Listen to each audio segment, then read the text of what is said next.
qu'on est bien dans les bras d'une personne du sexe opposé, qu'on est bien dans ses bras-là,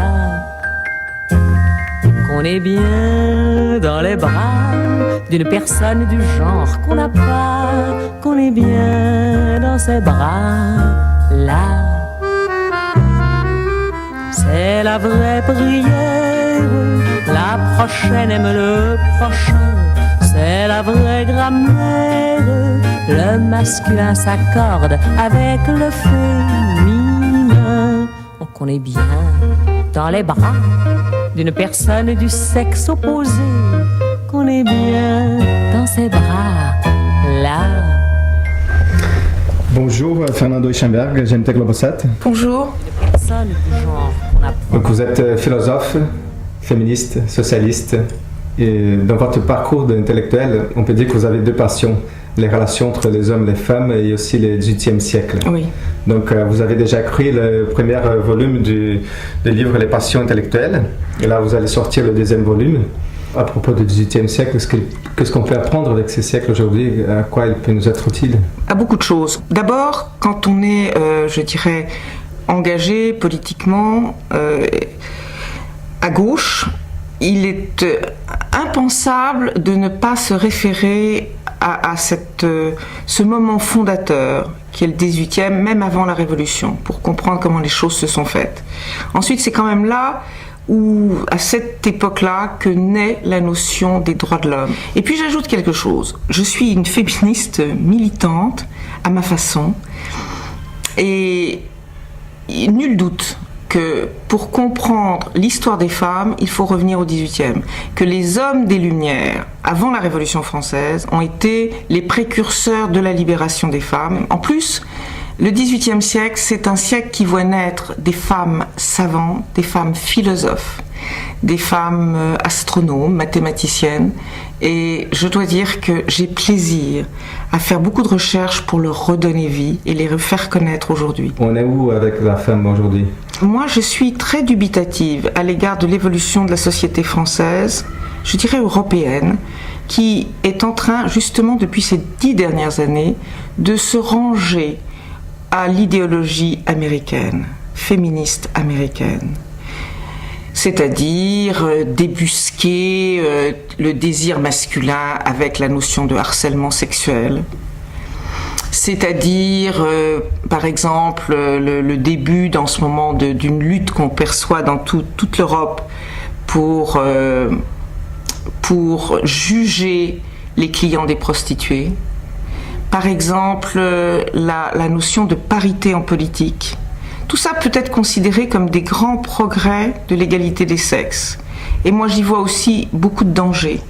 Ce qui peut être appréhendé comme des succès, des progrès, sont fondés sur quelque chose qui est redoutable pour l'entente des sexes. C'est la mise en accusation des hommes. Et ça nous vient directement des États-Unis. Et vous savez comment ça nous vient des États-Unis? J'ai enfin trouvé. Ça nous vient par les pays du Nord, les pays scandinaves. Les universitaires scandinaves publient et lisent directement en anglais.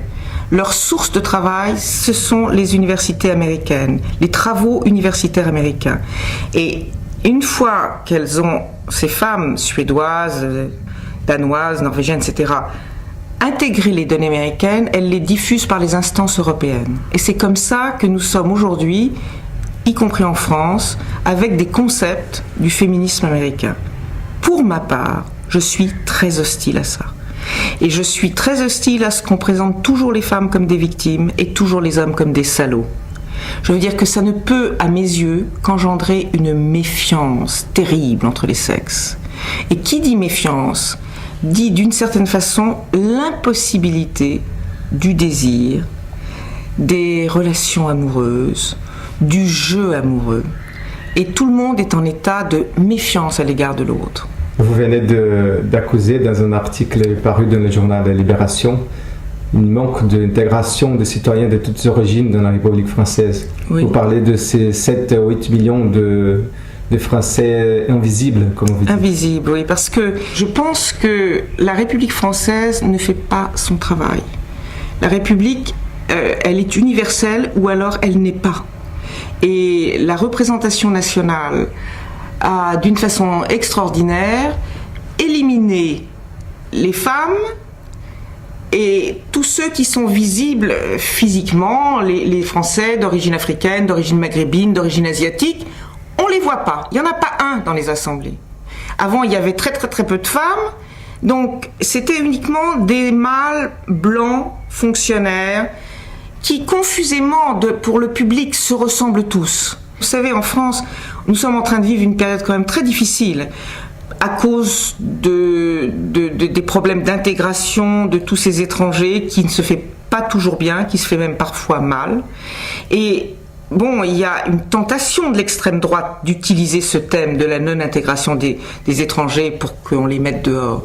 Et j'ai pensé que les premiers responsables, je dirais symboliquement, dans le symbole plus que dans le réel, ce sont les partis politiques. Parce que les partis politiques ont le devoir de montrer à toute la société française que eux intègrent des Français d'origine étrangère. Parce que si vous n'êtes pas intégré par la République, bien sûr que vous allez avoir des tentations communautaires.